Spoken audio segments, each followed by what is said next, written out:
see so many faces. Crispin Buttress, Dr. Crispin Buttress is one of the founders of Bang the Table, started in Australia, and we have a Bang the Table Canada office as well. And we've invited Crispin, who runs our community of practice and is really the person who writes all and provides all the specialist knowledge out to the communities and to people interested in community and online engagement, provides an information resource, handles all our marketing and makes sure we all comply to looking the way we need to look. But Crispin has many years experience in the engagement arena, and so he's been invited to join in the conversation today. And Crispin is joining us from Australia, so we'll try and make sure that he can hear and you can hear him. And That's right. He can see you as well, so he can wave. Yeah, there you go. So Crispin's our first speaker, and our second speaker.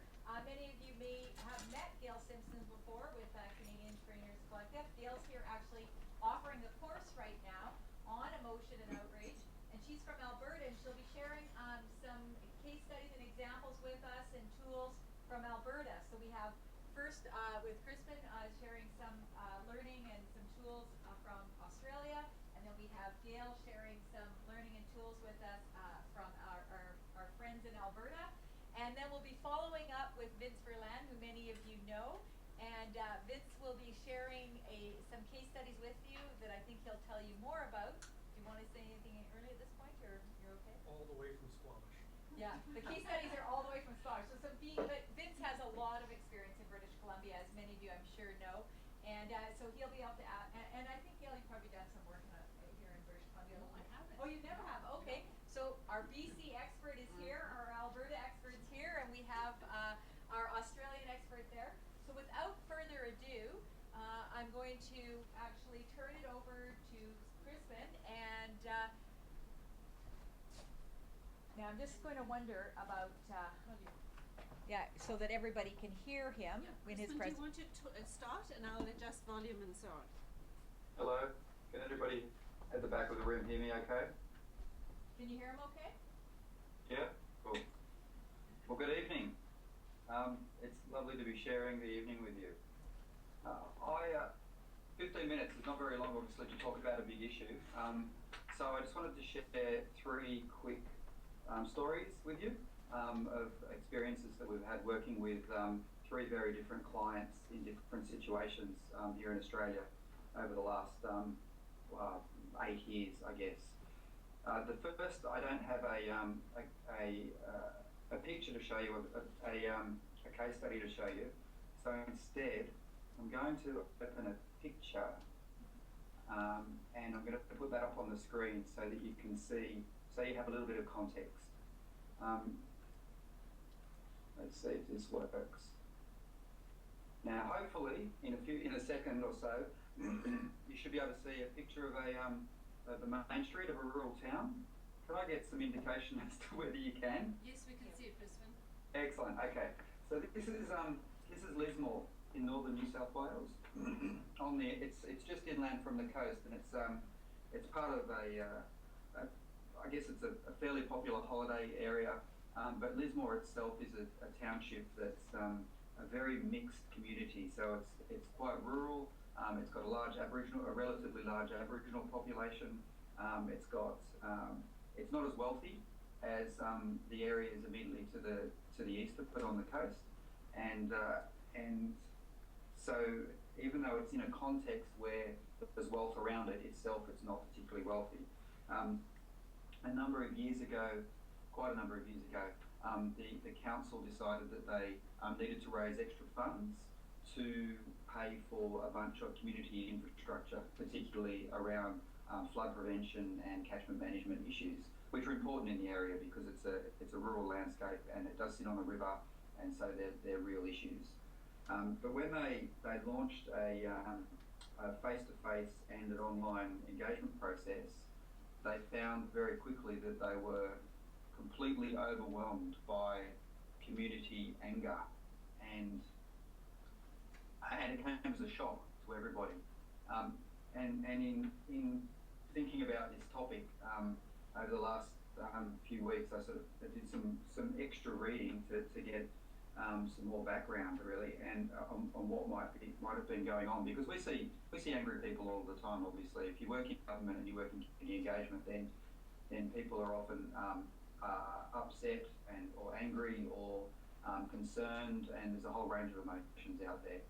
But to move beyond anger into outrage, the common factor, it seems to me, is that there's a sense of a transgression of a moral code, of the civic relationship between the organisation and the individual citizen or the community. And as we looked at what was going on in Lismore, it became very apparent that the community felt that the council were fundamentally transgressing that relationship. There had been, as it turned out, a very long-standing concern about the management practices and the way money was being spent in the town, and there was a really clear demarcation between the public sector employees who were working for council and the broader community who were much poorer than the government employees in the area, and so were much more concerned about money. And the relationship just completely broke down, really. It was, I'm going to come back to you now. The relationship broke down very quickly, and they had hundreds of people attending their public community meetings. They had, so you're talking about little tiny villages where they had people queuing up out the doors. They had standing room only in all of their their town and village meetings. And in the online space that we set up for them, they had hundreds and hundreds of people going into that space and having a go at them. Now we keep that under control so that it doesn't get really nasty, but it was very clear that people were very, very concerned about what was going on. And so that happened about 8 years ago, and we were new to this space, and so we weren't really sure. It's taken a lot of years since then to sort of analyse, with the benefit of hindsight, what happened and what we could have done to improve it. I've just been told I've got 6 minutes, or I'm up to 6 minutes, so I want to show you a couple of more recent examples of how that sort of situation has been dealt with probably better. So, right, just flicking backwards and forwards between screen sharing is problematic, isn't it? So, right now we have a client in New South Wales. I'm in Victoria, which is the southern part of Australia. So New South Wales has got a lot of coal seam gas fields, and as far as I understand, coal seam gas is an issue in Canada as well. So it's an energy company. They already provide consumer energy for electricity and gas, but they're now exploring coal seam gas. And it's as it is in the States, it's also very controversial here in Australia. So the way that they've approached the issue is from the outset to set up a space to allow the community to ask open questions back to the organisation, and for them and for AGL to respond to those in a public space, very public way. So in this case, so I'm hoping that you can see the screen that I've got live. But the very first question there, somebody has asked, scroll, 13 separate questions actually. It would have been great if they put them in separate questions, but they've asked 13 questions, and then AGL have gone through those one at a time and responded to each one of them individually. Now, the reason that, the benefit of them doing it, handling inquiries this way, is that it demonstrates their transparency as an organisation, and more importantly, it creates an organic dynamics that's responding to real concerns rather than being a static FAQ space, which is what most organisations are.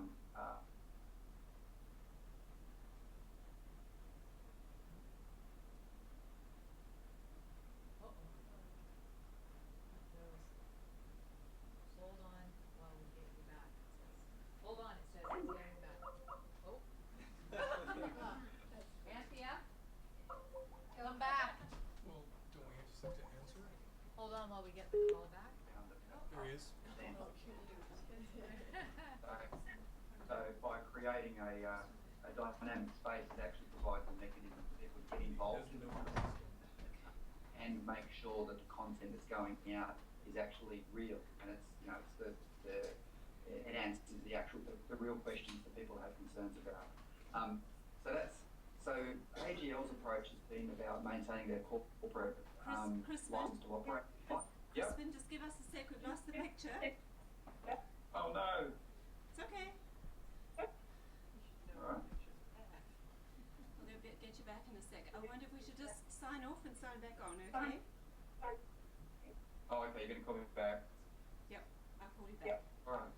We'll give them 2 extra minutes. We'll give you 2 extra minutes. Okay.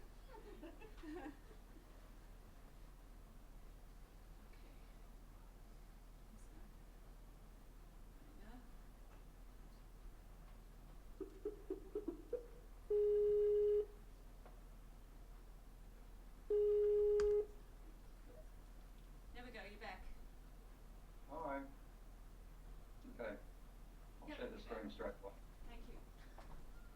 Okay, so AGL's principal concern obviously is that they maintain their corporate license to operate, their social license to operate, and that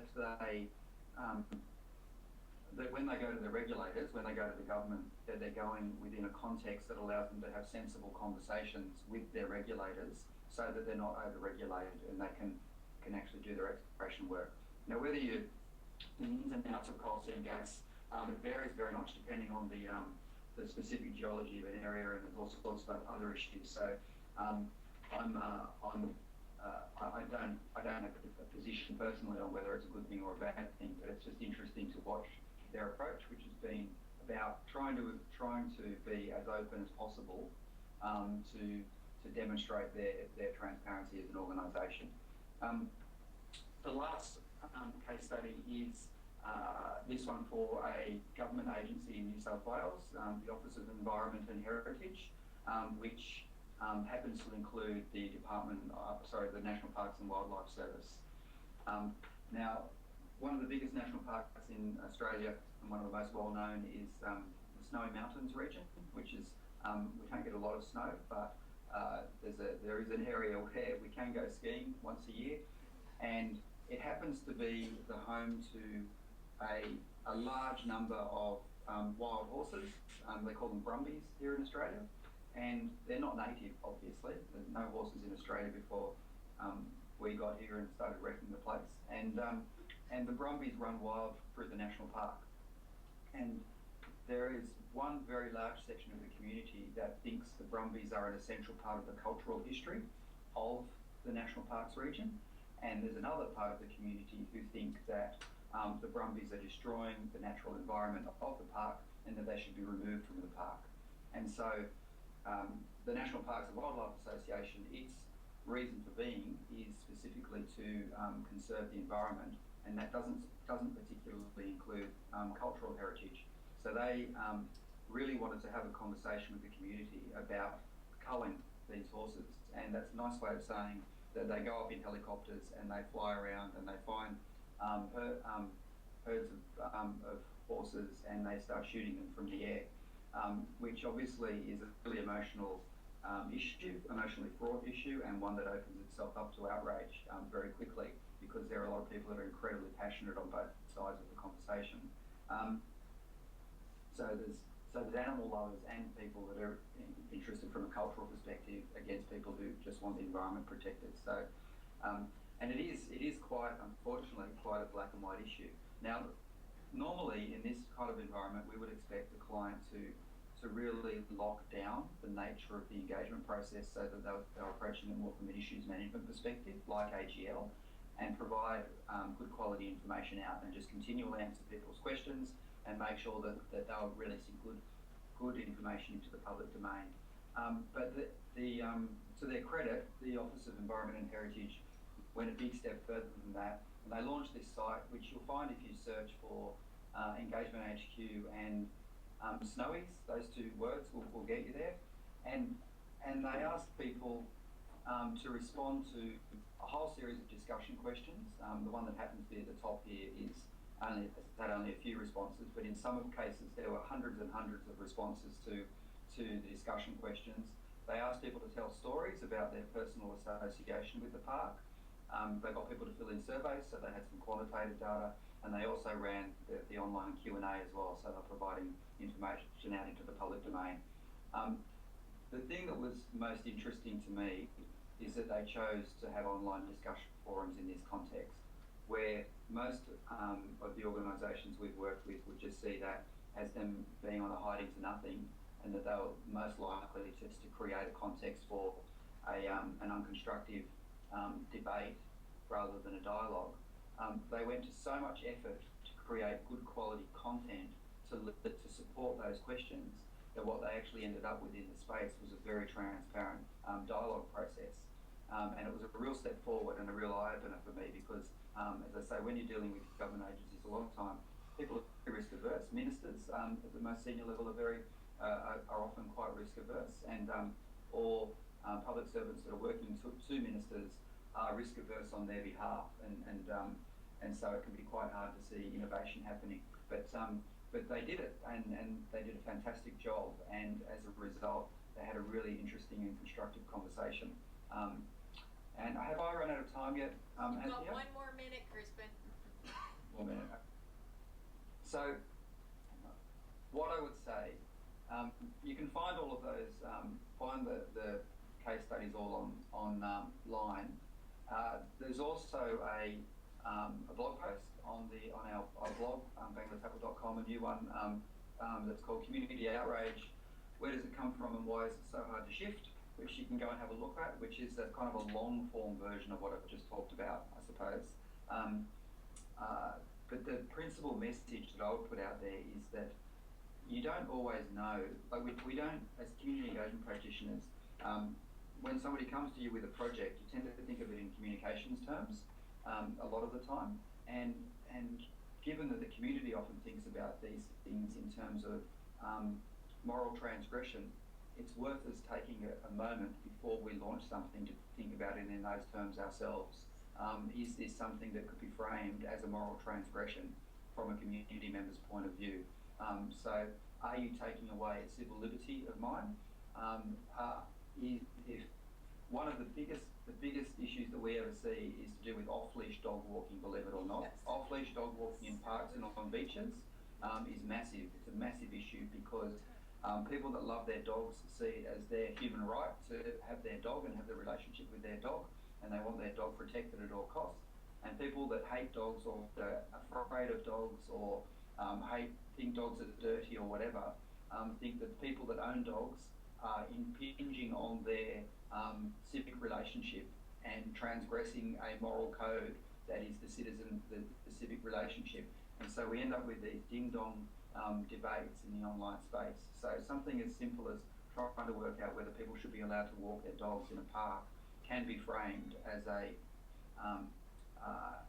moral issue for people if they're strongly enough attached to it. So it's worth thinking about it from that perspective before launching the project. And that'll do, and we'll wait until questions at the end, I guess. Thank you very much, Crispin. And so stand by, and we've got a couple more speakers, and then we'll do the Q&A following all 3 speakers, okay? Sure. So you're up next, and I'm thinking to do this because I know you're going to kind of conversation. Would you like me to sit up here? Or you can stand? Yeah, is it okay to have my back? Yes, of course. You want to stand? Okay, I'll stand. And we're recording this, Gail, so is it okay if you just kind of talk into this? Okay, Sure. perfect. Thank you. So hello everybody. Well, it's not It's not for broadcasting, it's for recording. So you have to talk louder. okay. Hello everybody. I'm so happy to be here. Catherine gave me a very nice introduction, but actually I want to tell you how I got into this field. Back in the late 90s, I was working for a company and very happily took a beautiful package from them instead of taking a transfer. So I took that money and I sat around for a while and thought, what am I going to do with my life? Do I want to schlep my way to some other job, or what do I want to do?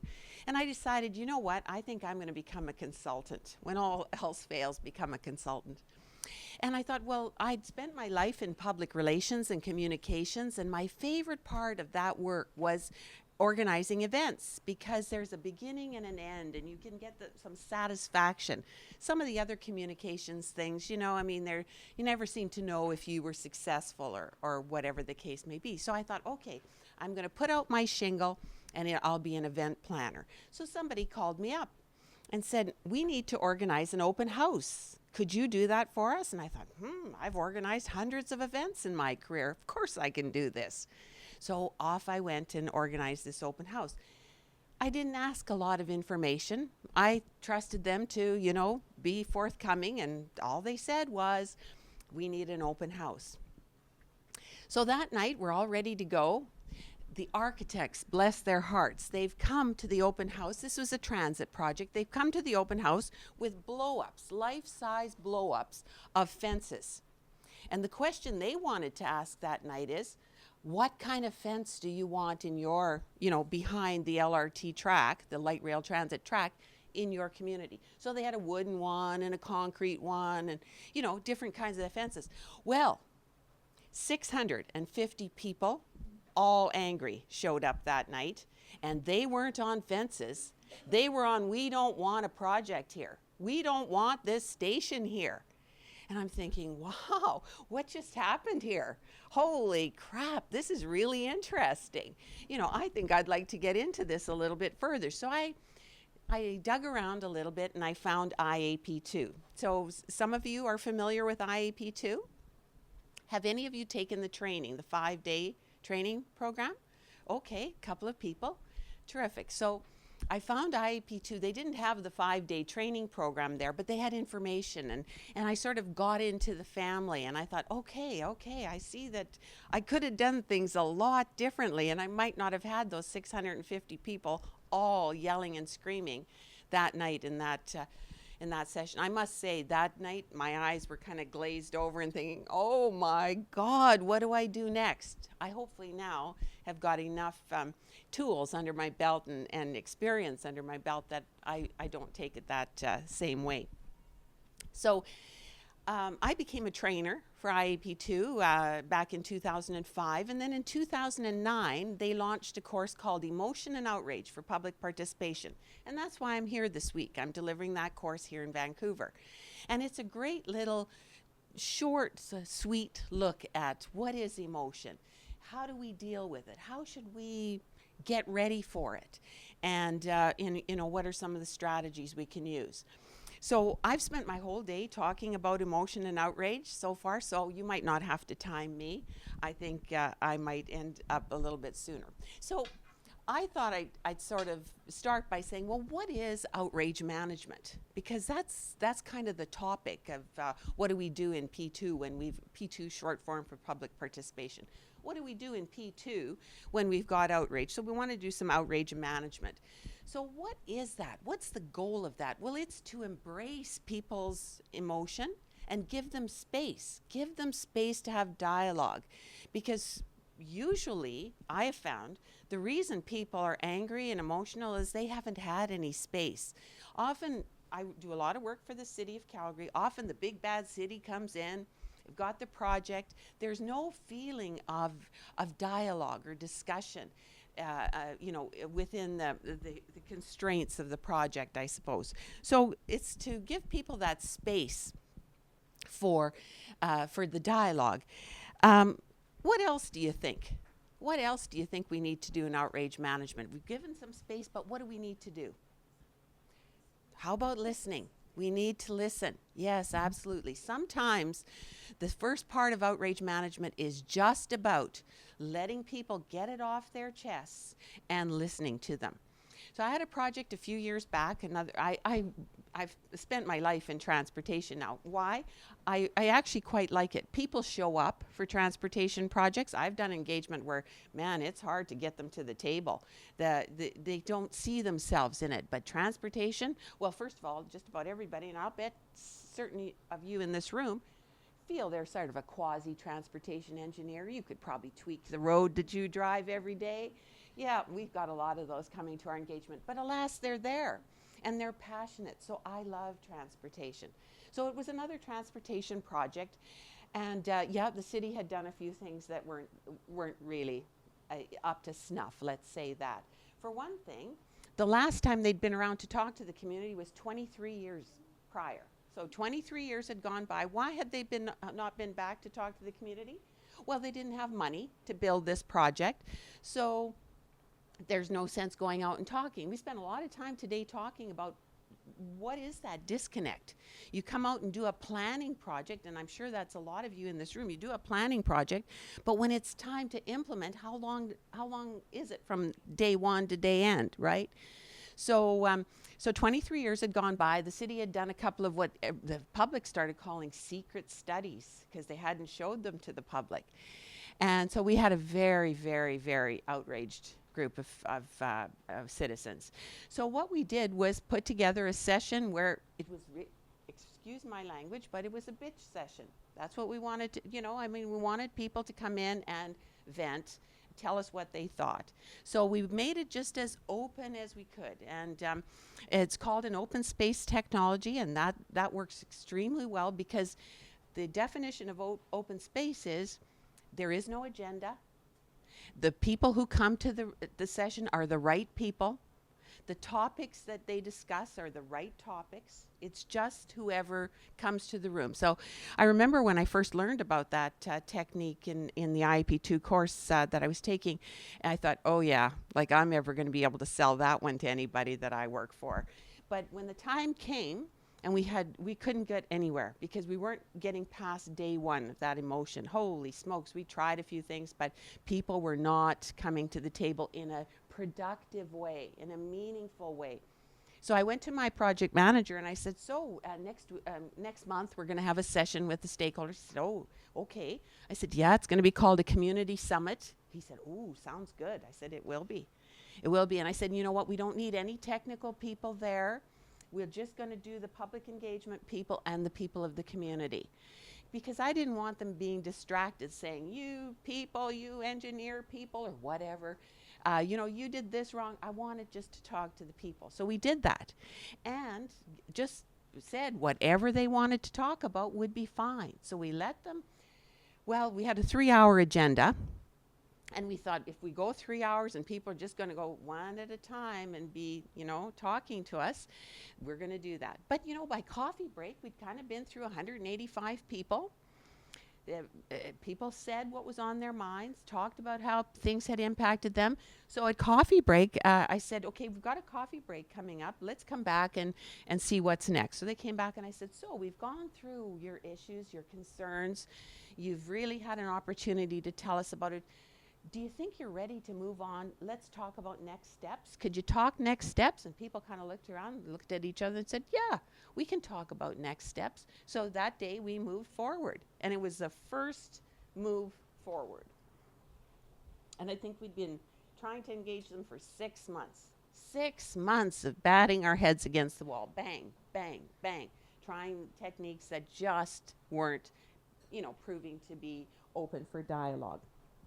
So we want to give people space for venting. We want to listen, and we want to do something with that listening. Not just listen and say, okay, yeah. All right. But what are those concerns? Listen, hear what they're saying, and then what can you do about that? There's lots of factors that contribute to outrage. So what you want to do is take a look at some of those factors. And how do you find out about those factors? Well, you could take my 2-day course for sure. That would be one. But take a look at your factors and think, okay, what's contributing to the outrage here? I found that one of the factors that is usually a case is people feel like they've got no control over the decisions that we're making.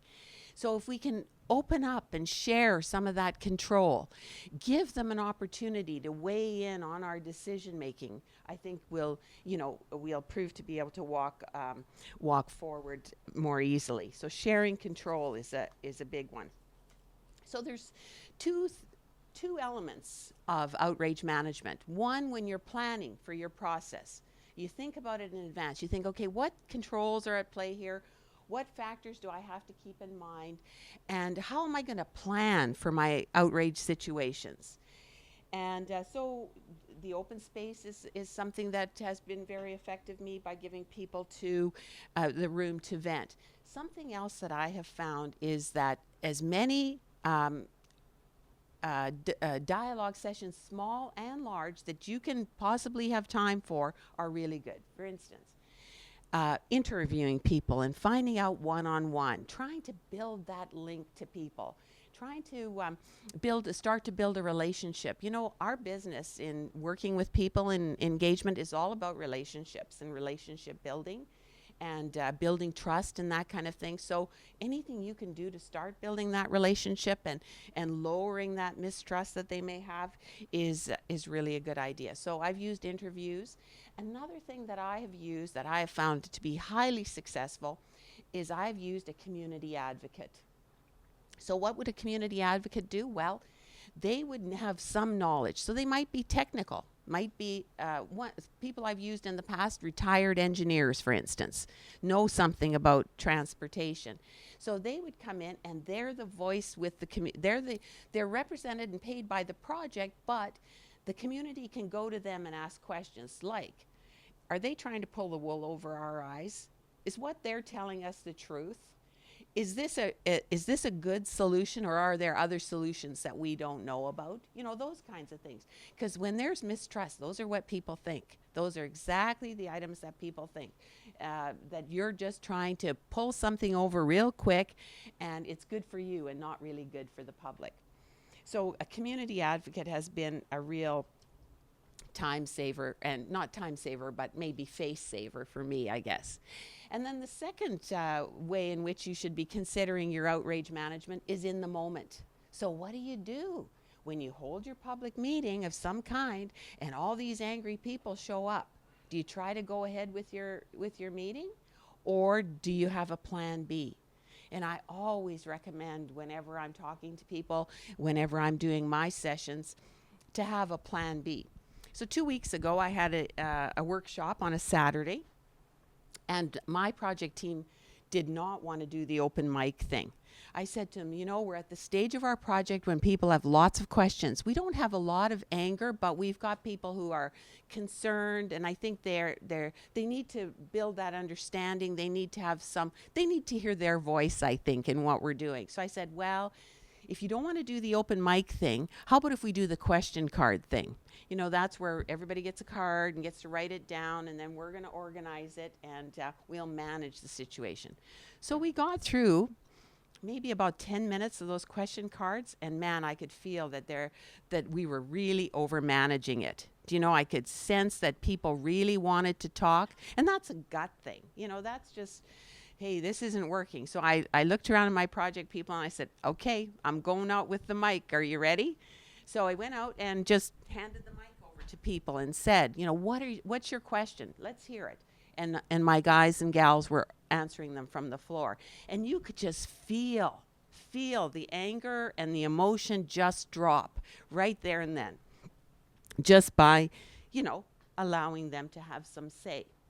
And the final thing is, when you're dealing with these kinds of situations, you have to think about you. How are you managing you? You cannot step into these really tense and stressful situations if you're not ready. So what are you doing about, you know, making yourself centered and making yourself ready for the situation? Do you meditate? Do you maybe read poetry or listen to music? What's your strategy? So thinking, and those are just a couple of really simple ones. What is your strategy to get ready for these situations? Because you're only going to be able to handle them if you're ready. Good work. You did it with one minute to spare. That long? Jeez, I thought I talked enough already. You'll take her minute. Take it. Thank you so much, Gail. We're going to move over. Yeah. Okay. And we're going to move over to Vince, and he's got a presentation. So we're just going to bring it up. Yep. And I'll just give you this so we can have it. Thanks a ton. Hi, everybody. Thanks for coming out tonight. I've done over the years, I've worked with planners for almost 20 years, and over the last 10, right in the planning profession. I'm not a planner, but I work with them, and I've presented at PIBC, FCM, CIP, and other conferences on improving the planning practice. Somebody dropped that photo in right at the last minute. That's great. Now, your example, Gail, of the fences is what's called design it, announce it, defend it. and DAD, and our firm Modus says Dad is dead, and it's no way to run the planning process, especially around the kind of work we do and the issues we have. So we have a co-creation model that we use, and it works way better, and that's really what public participation is about, and that's people will smell that and know that right away. So if you don't do that right, don't try any other techniques. So so my style is to overwhelm you with information in really fast order and promise to send you the PowerPoint later. So if you don't get all of this, that's fine. We're going to move quickly. Here's the agenda. I'm going to tell you a little bit about our company and our practices, because without that, I don't think our case study or my tips are going to make any sense. So it's really context to build up the background. And we have our client, Christina Moore from Squamish here, kindly, who we worked with on a very intense project that we really extracted some lessons for you. So I can't get this to move forward. Nope, it's not moving forward. Your battery's running low. So you know, so there's our team. 7 of us, sorry, that's 6, and we've grown to 8 in the last couple of weeks, which is nice. We're only a year old, but we've been working together for a decade. HB Lanark, Holland Bars, Golder, we've had various permutations working around the Lower Mainland and Western Canada. We have a planning, design, and engagement model. So we do community planning, regional, citywide, neighborhood, down to site. And we also do urban design, and we do engagement either as part of those initiatives or as standalones. So hundreds of projects across Canada, now moving into the United States. We should have markers in Nunavut and in Las Vegas on there, but they're coming next. I'm gonna keep moving.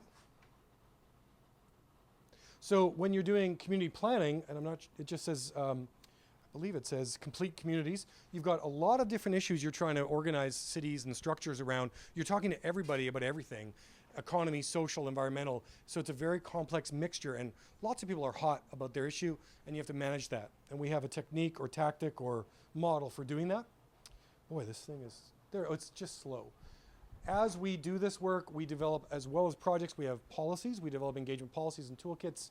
We do all kinds of communications work because that's so important. We try to make them user-friendly. We bring sustainability into the projects, and we also train people in this. So SFU has a year-long certificate in dialogue and civic engagement. I've been working on it for 9 years. We just graduated our 7th class. It's a very solid program. We have a graduate or 2 or 3 in the room, actually. So consider that. They're taking applications for September now.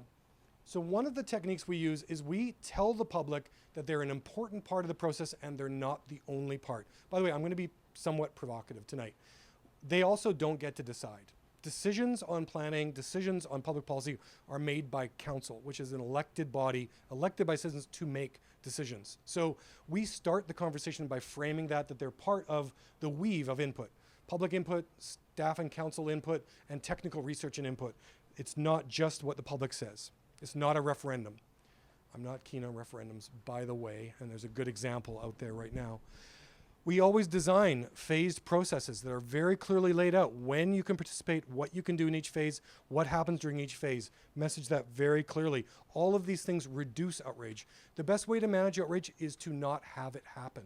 So get ahead of it and plan it out. So here's examples. We do a lot of communications. We ask questions, get involved. What do you think? It's your chance. Here, and we brand and message this extensively and into diverse and wide audiences. We do highly interactive events, a lot of go to them, a lot of games, a lot of technical stuff. We take the jargon out and we make it fun and interactive. We do big scale events. We do small scale workshops. We do outdoors events. We do indoor events. We do walkabout maps. We do voting games, etc. I'm moving really quickly. We do what's called broad and deep. So some people will be there for 4 hours and some people have 4 minutes. You have to give people all those forms of opportunities to participate. That reduces outrage. We reach out to different ages and do all kinds of fun things. I worked really hard to get that baby drooling on that map in the top right corner. Thanks, Daniela. We do electronic engagement, of course, to match or interact with our digital engagement, which is another good principle from Bang the Table and other practitioners. We do a lot of outreach at events. We get community ambassadors out, kind of waking up the community to make sure they know about it, bringing iPad surveys. We even fund OC Pizza Nights or food events where people fill out a workbook and get their food and drinks, not their pop, reimbursed. Now, examples of outrage, and I'm hoping I'm doing well on timing. I've worked with a future plan for Granville Island, where there was almost no trust between CMHC managing the island and all the tenants, and it was a hot environment. Worked with UVic on an athletic center that they built that was too big and ugly for some residents during an election year, and it went sideways in the biggest way. Came in and reconstituted that project and got it built eventually, and did the District of North Vancouver's long-range OCP and got called back to help with one town center plan in Lynn Valley that was extremely contentious, and worked through all the content there. And my style is to actually get into the mix of this stuff and not be, oh, I'm sorry to hear you're angry. It's actually, what are your issues? And here's another set of issues, and I want you to pay as much attention to their issues as yours. No one's going to bully or win. There's too many people kind of let these things go, and I believe in standing up for the process and the decision-making process. So it's kind of we call it strong engagement. We mean it, but we actually have a high bar for participation. We want you to participate in a certain way. So this may not go with your course, but this is proven in our projects, and we have a couple hundred to draw from. We believe these principles work.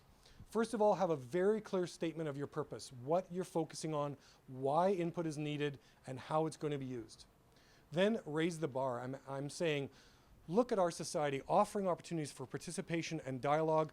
This is a high bar. Finger pointing's not okay. We have to listen to each other and learn from each other. Let's get everybody involved and have a rich conversation to make the best decision possible. And then we act accordingly, and people see us modeling those principles and follow through, and they believe in it. Strong, consistent, early messaging, and repeat your messaging, raising that bar. And I've thrown in, and watch council. Because if you're working for council and they behave in incoherent ways with what you're saying, you're in serious trouble. So they need to know their roles, or they can really mess things up for you. Then use multiple formats to get diverse audiences involved, not one group dominating one format, multiple formats, multiple audiences, and people who don't want to participate in a public meeting will fill out a survey, will have a home workshop, will do a kitchen table conversation, and that's legitimate and fair, and you need to use that input as well. Challenge and prevent bullying. This is something I will stop a meeting and say that is not acceptable as a comment in a public forum where we're trying to learn from each other. I will stop a table and say, John, we've heard enough from you, and Sally hasn't been able to speak, and we need to hear from Sally now. So I will actively promote the principle of equal participation and listening to each other. And I have a friendly giant persona. I am friendly, but I'm also ensuring people have equal rights to participate. We will not allow bullying in our formats. And we do it in advance. We go out to key groups that we think are going to be problematic, and we talk to them, we explain the project, we ask for their support, and we lay down some basic ground rules, and we tell them we're going to follow those ground rules. So I don't know if you think that would work for your practice, but it has worked for us in difficult meetings. The hosting function, I'm trained in the art of hosting transformative conversations. It's a very good corollary to IAP2 thinking. It's about the experience of being in a group process. World Cafe, Interview Matrix, Open Space are simply structures that use hosting principles. They work extremely well. Empathetic listening, hosting people, allowing emotion to emerge, acknowledging it, dealing with it is part of that function. You are part therapist, part facilitator. But of course, report back. This is what we learned from these people, and this is what we did with it. Without that, you are guaranteeing emotion and outrage. Public participation is useless without reporting back and showing the impact of input, and it is the single greatest trust builder, and that will reduce emotion and outrage above everything else. So now, I have a case study. How much time do I have left? Sorry, you are doing good. Okay, I'm going to move quickly through the Squamish example. I'm going to move less quickly through the Squamish example. That's good. Let me get a sip of water, please. So, ideally, if you have good quality public participation, and I have a whole theory about how public participation, there's input, which is valid, and there's engagement, which is the involve and collaborate columns of the continuum. And if you do engagement really well, you can have dialogue. And dialogue is a higher order form of conversation that's generative, and it's not a two-way conversation. When someone says dialogue is a two-way conversation, say, no, it's not. It's a higher order form of conversation that leads to new ideas that no one had before. I just disagree with that definition. So in dialogue, people use the energy of their differences to enhance collective wisdom. That's an incredible statement of what's possible in this work. This is the higher order work that gets me out of bed every day, not making sure I heard from 600 people on the color of the fences. That does not get me out of bed. I don't do transportation projects because I don't find the range of space very exciting. It's good work. I did work for Translink on several projects, I should say. So Squamish LNG consultation. Have you heard about the LNG plant that's been proposed for Howe Sound? Hot issue, right? So it's probably the shortest timeline, highest profile, hottest project we've ever done. And thank you very much, Christina. She also negotiated down our fee. It was great. We worked extremely closely. The district put everything they had on the line to do this well. It's a very hot topic. 2 proposed projects looking at exporting gas from Northeast BC to Chinese markets. It's the Harper agenda, it's the Christy Clark agenda, and it's potentially going in Squamish, and they had to feed input to the EA office as their input, and they were doing technical research with community, but they wanted community input. So here's our brand. It's our future. Let's speak, let's listen, and let's learn. And that's the case that I'm going to describe. A productive dialogue on the future of our community. Every word there was carefully developed by Christina and our team to message exactly what we were going to do and why, and serve the community in terms of this consultation. So we were helping the district consulted citizens. What should we do about this application? So we had an event, and I'll just whip through this, where we wanted to provide context and background for the event that will help people learn about the project. We want all attendees to share their thoughts. We're going to create a format where they can all speak. And we want to have everyone listen to each other so we can hear the different ideas. And we want to summarize the different ideas together so we are learning collectively. And we want to have a large group discussion on the insights gained. Ultimately, we have a cornucopia of ideas and insights as a result of this. This is a high bar, and we went for it. So we had a format where we went through table discussions, asking people to work together to generate input, and by 9 o'clock, we'd have a harvest session on what was learned. We themed the tables. We had people deep diving in discussions on the topics they're most concerned about. The law of 2 feet from open space, people went to the theme that they were most concerned about and had the richest conversations accordingly and felt heard and felt it was a wise use of their time. We had, of course, table hosts pulling together what was discussed. Now, one of our definitions is engagement is figuring things out together. If the District of Squamish Council knew what to say to the EA office, they should not engage. If they don't know what to say, then they're collaborating with their citizens to figure out what to say about this very complex and divided issue for their community. So I started with humor. I said, what do you call yourselves? And there was such a range of opinion in the room. I said, this is why we need dialogue. You don't even know what to call yourselves. So that was an example. And humor is extremely good at diffusing anger and outrage, done well. Then we use the image of medals, Olympic medals, bronze, silver, gold. We're going to win a bronze medal tonight. Everyone gets to speak. We might win a silver if you can learn to listen to each other. And if we really do well, we'll get a gold medal performance. We're going to learn from each other and come up with some insights. That's our goal. And I threw in, I think, in the public participation field, to hear everybody is input, to speak is getting input, to be able to listen to each other is the beginning of dialogue, and to learn from the discourse, there's emergent wisdom in the group that informs your next steps. So we use that, and we also use this book, The Joy of Conflict Resolution. I believe Gary Collins or Gary Harper, I can't remember right now. The Joy of Conflict Resolution, thanks, says that in conversations, people tend to assume 3 unconscious roles that create conflict. There's a victim. Someone's doing something nasty to me. There's a hero. Please, this person will help me stop the villain from doing this. We fall into these in our relationships, in our policy debates, and it's divisive, and people push each other to the points of the triangle. And the solution is to get off the points of the triangle, focus on the issue, and not allow people to demonize each other, but to learn and listen from each other. We put these slides are from the opening of the public event. So we did not hide this. We actually asked people to speak to each other respectfully and not demonize, villainize each other, or play victim. And we wanted because council needs a productive dialogue. There's a very important reason we were there. So, as I said, that was in the wrong order. That should have been earlier, framing the objective. But we did have good results from our engagement. Here's our results. We did 15 advanced briefings of community groups to shape how they participated and help get the word out. We had an online forum with 437 viewers. We had 517 responses to a private online questionnaire that we custom built to respond to the complexity of this thing, and boy was it complex. And we had 90 plus people at the public event, and a total of 2,700 comments received, which we analyzed, coded, and reported back in great detail. So here's the tone at the meeting. People were worried, should we have private detectives there, plainclothes police, et cetera, what's gonna happen? No, it's gonna be okay, and we had a very good dialogue at the event. We learned a lot from each other, we had good results, we harvested a lot of insights, we had an open mic at the end, and people were very pleased to be able to speak about what they'd learned that night, not grab the mic and rant about their single issue. 1 minute. So in the end, we generated a list of what should happen if the projects go ahead. Only, it should go ahead, but these things should be changed in the project. If the project doesn't go ahead, this is what we want Squamish to be like in future. And regardless of whether or not the projects go ahead, this is the best future for Squamish.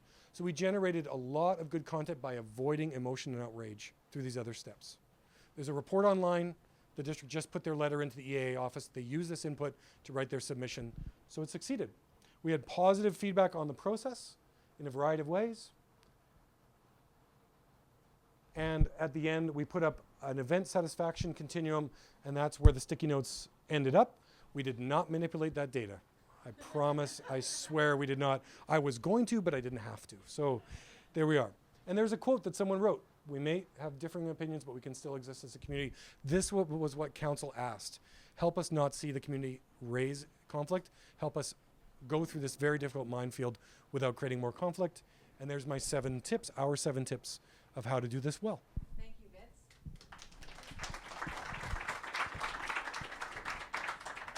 So as Vince mentioned, we will be distributing the materials, this slide particular, or any other materials by email. And if you didn't actually write your email when you came in with your name, we need your approval to be able to send you that. So please, on your way out, or when we have a little bit more of a social, I'm just reminding you to actually put your name and email if you would like to have a copy of this presentation.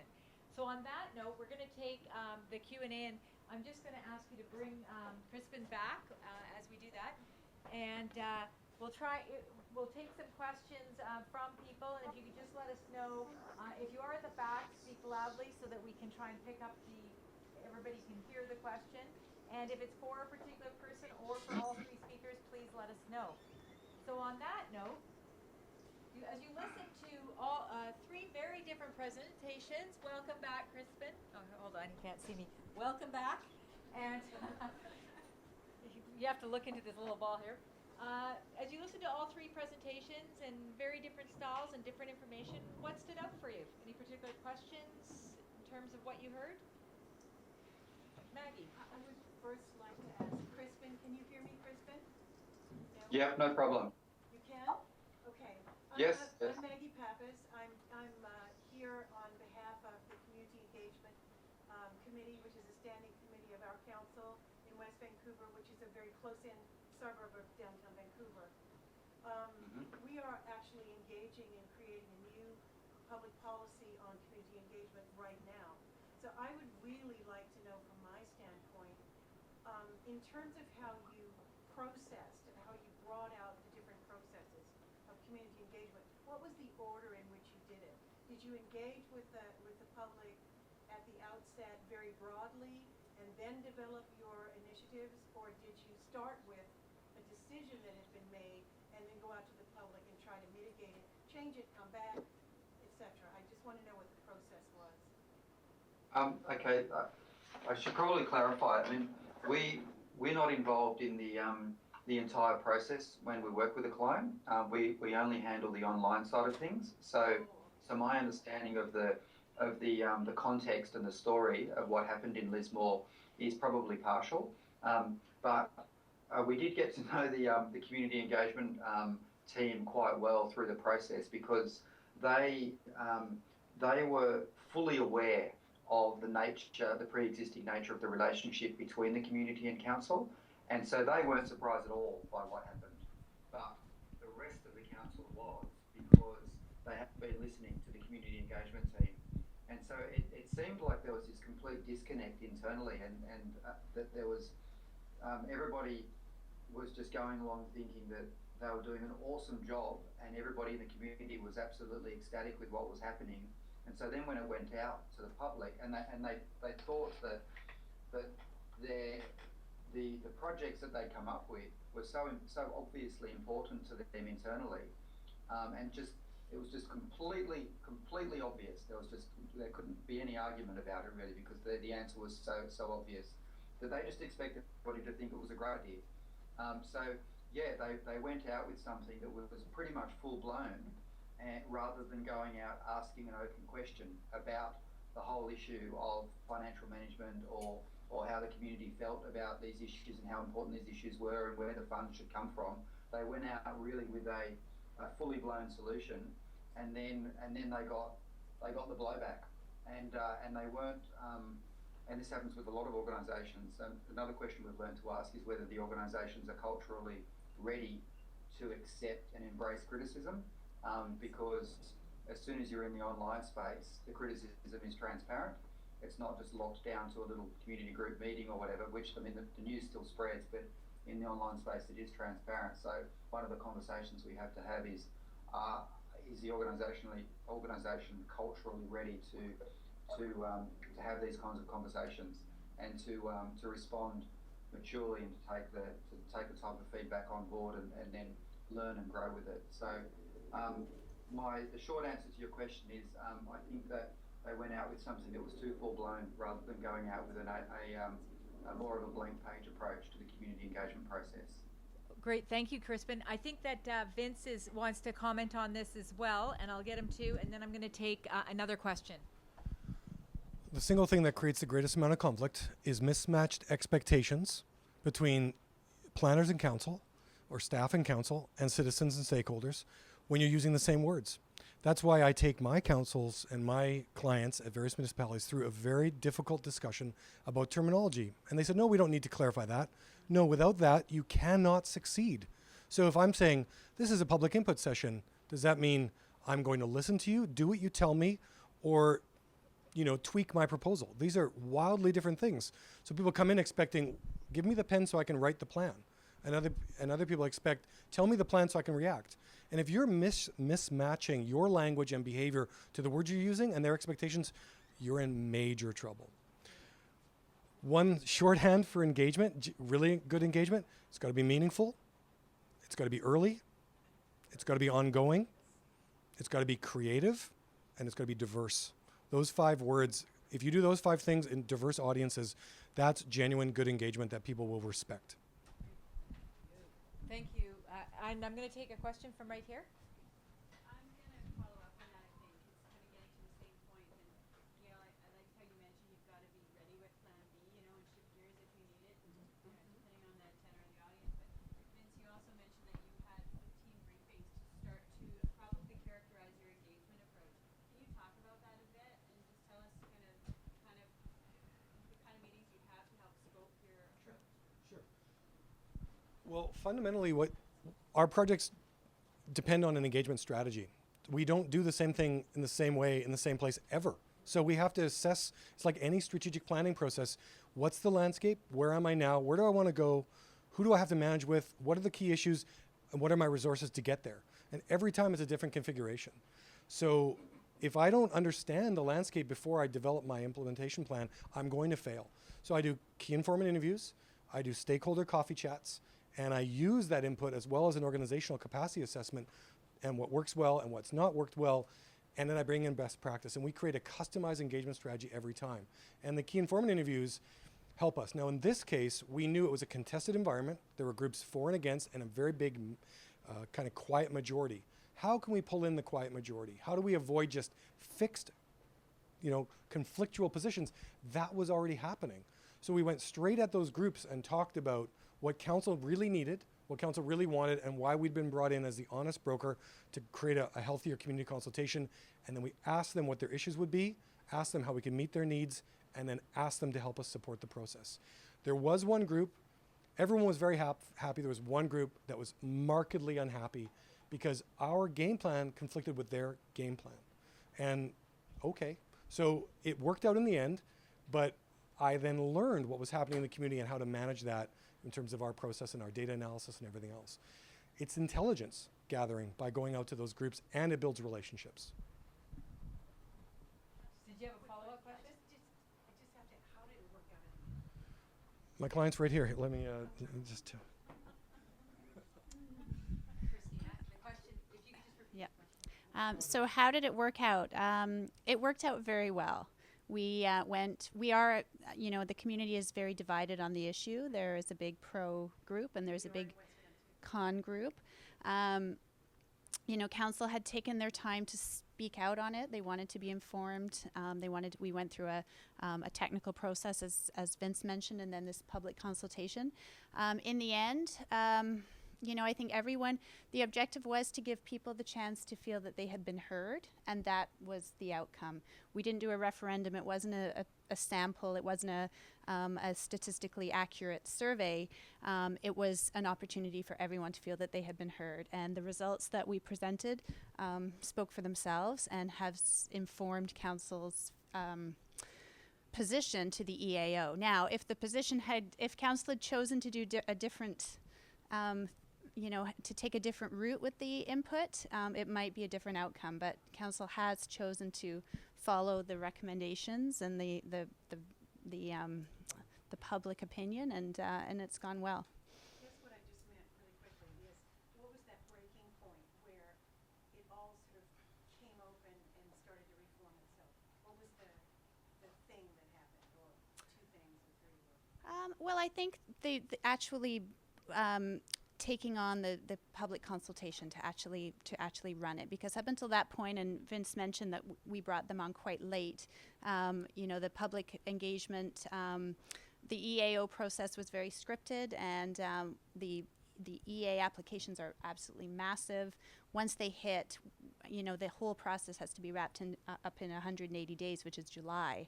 So we didn't have a lot of time. People wanted to be heard, and I think we gave them the opportunity, and that was really the critical point. Some other questions from people as well, in terms of just so that we can ensure that everyone's heard here too. So as we were listening, and was there other things that stood out for people in terms of questions or comments based on what you heard? Yes. My name is Amy. I'm a recent graduate from the University of Queensland in Brisbane. My question's to Vince from Modus. I have definitely studied community consultation and engagement in my uni, and I definitely wrote an essay on it, but we definitely did not talk about engaging children. How do you engage children? What activities do you do, and how do you input their feedback? Children, like any other group, aren't all the same. So different ages, different capacities. Sometimes small children, we're just sort of babysitting. We're letting them color in while their parents could participate. Other time, we're asking them to play with blocks, to draw pictures under the theme, to talk about what they want in a park, how they would play in a park. You scale and scope your method to the audience and what's going to make them comfortable and able to participate. You involve their parents. We also have a very simple rule, which is go where they are. Where they are is in school. So the more you can work with them in an established environment, within a school environment, usually it's teens, but we do go for younger kids. We've done songs. Kids have written songs about the future of their valley in the Comox Valley Sustainability Strategy, for example. So arts, games, we work with the social, like the grade 12 classes sometimes, a whole range of techniques that are matched to their capacity, but you always have to have a meaningful question or don't do it. And I see that Crispin, I think, did you want to comment on this as well? Yeah, the only thing was that an Australian accent I heard, or Australian University? A little bit. Right. Right. The only thing I'd say is to hand it over essentially to specialists. So people that are, depending on how old the kids are, childcare workers or teachers or people that work with kids all the time, who who know really, really well how to relate to them on a personal level and create activities. It needs to be activity-led because you can't get them to sit down and just have a conversation about public policy. So it actually needs to be solving a problem or doing something. And even if in the process of doing something, then you can have a conversation with them. But it's getting, I mean, obviously people that have working with kids, checks and all that sort of stuff as well. So people that do that all the time, already all of those accreditations. But they have a much deeper and more natural empathy than a lot of us who don't do it all the time. I've got kids, but sitting down with 20 children or 20 teenagers and trying to get them to talk about stuff is incredibly difficult. Whereas a teacher that does it all the time and they're really good at it. So I bring in specialists wherever you can. Okay. Thank you, Crispin. In terms of anyone else have a comment or a question as they were listening? Yes, sir. I work for the city of Port Coquitlam, and one of our big projects right now, council priorities, is to build a new rec center. And last year we went out and did public engagement about what people want to see in the rec center. And one of the exercises we did was when the teachers at the local high school contacted us to see how they could get involved in the civic process. And so we actually ended up going and doing workshops with her social studies class, and sort of took it as an opportunity not only to gain feedback from the students, but also I guess information share about the whole planning process. And we actually engaged them where we got them to be kind of ambassadors for the project, and they went around at lunch with the iPad surveys, and they filled out what they wanted to see as part of their rec center and put on the scroll wall. And I think it was one of the bigger successes of that engagement. Mm-hmm. Great, thank you. Anyone else have a question or a comment? No? Well, I think on that note, oh yes, we have one, yes. I'm just curious, how many people here are elected officials? No, they're all planners probably. How many people work for public administration? You mean the planners? They're all it's mostly And planners. How many people are just citizens who are interested? You So, too, yeah. in our community, we have a very definite community engagement policy that defines our community as an integrated with separate but equally important roles and functions. And we have a very intelligent community. And the assumption of us going into community engagement and forming a working group process in 2007 was that we're assuming that our community is smarter than our elected officials and our staff. And that was the basic underlying, and we've since then we've engaged 250 people in different working group things. So what always perplexes me is we have extremely intelligent citizens, and they get flummoxed by poor planning, but highly paid public administrations, and very poor attitude at the elected official. So a lot of the frustration that comes from our community is, what are these people doing? Because we've got quite a empowered community. So I think we're kind of unique in that way, where we're trying to actually go out and garnish intelligence, not impose our thoughts. So we have kind of a reverse situation going on here, but we do have some contentious issues coming up, which I think Yeah. we're going to be part of. Yes. So it's just interesting to see who's actually interested in participating in solving. Very briefly, okay. I want to use my words very carefully because I appreciate what you're trying to do, but every community has wisdom in their membership. Every community is smart. I worked in rural Vietnam with the poorest fishermen you've ever seen. They were a hell of a lot smarter than the scientists and government officials who were there trying to help them. And when they were able to collaborate, those three groups solved a major problem and changed lives. But previously they were ignoring each other. So we have tremendous capacity in our community, and government fails when it doesn't tap into that. And that's what public participation is at its best. And that's what I'm trying to say to you, is that there's a disconnect in that community. So if there's but probably not the conversation for here. So I'm just going to look to everybody, say, okay, we've got one there and then one at the back, so we'll come there. I thought you were summing up, but I just wanted to alert everybody to No. Okay, so yeah.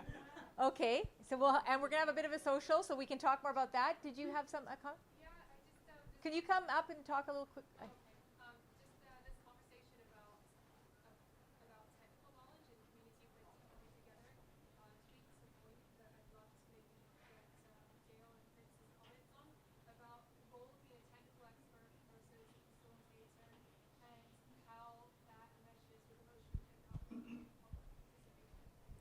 Did you hear that that question, Crispin? No. Okay. Sorry, no. So I'm gonna get Vince to answer first, and he's going to reframe the question just so that you hear it. How do you balance, as an engagement practitioner or public participation practitioner, how do you balance the technical knowledge and education and facts and data part with the facilitating the feelings and the emotion? Yeah, well, I'm a generalist and I'm 1 inch deep on a number of things, which allows me to facilitate good process into which technical experts can step and deliver excellent detailed content. I've watched technical experts get destroyed even though their data is sound and their study is sound because they don't know how to talk to people. And if you don't have a good process, there's no trust that the research was done properly. People don't even want to hear it. So you can lose time, money, and traction and good technical work by virtue of a lack of trust and good process. So it's a balance of both. You don't have to be everything, but your process does. And I think Gail's probably can talk a little bit about this too. I would say sometimes it's not even about the technical expert not knowing how to talk to people. I work with a lot of technical experts who can talk quite well with people, but I find they're too close to it. It's their project. They don't have that separation, that little bit of distance that you need to be neutral and guide the conversation or listen to people overall. That would be my And Kristen, do you have do you have a comment, Kristen, on this issue from your experience?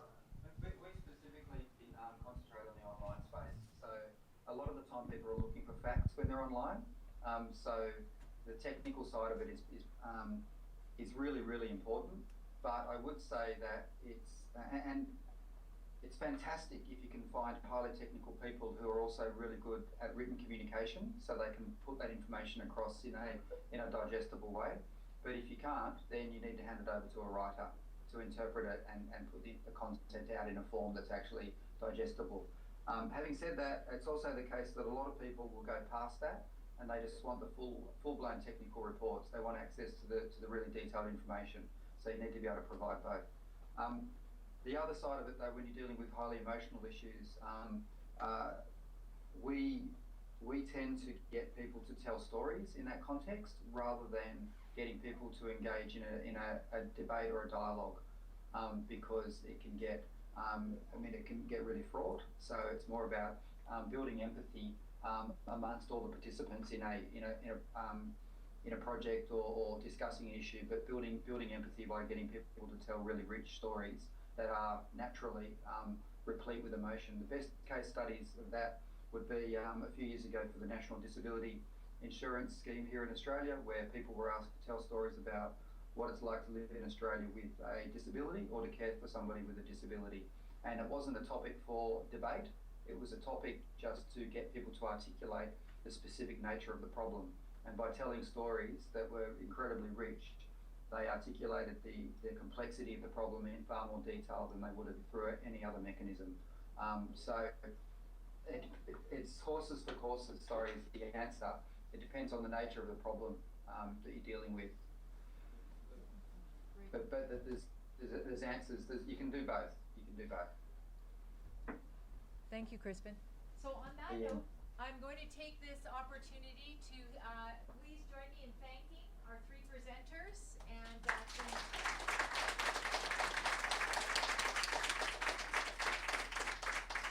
we would welcome you. We have a lot of food and we have some drinks, and we'd welcome you to have some more food and stay and just have a bit of a social and chat. And we're all here as well to speak with you a little bit more on these topics. So thank you, everyone. Thank you, Catherine. Thanks, everybody. Thank you, Crispin. Enjoy your evening. Bye. Enjoy your evening. Bye. See ya.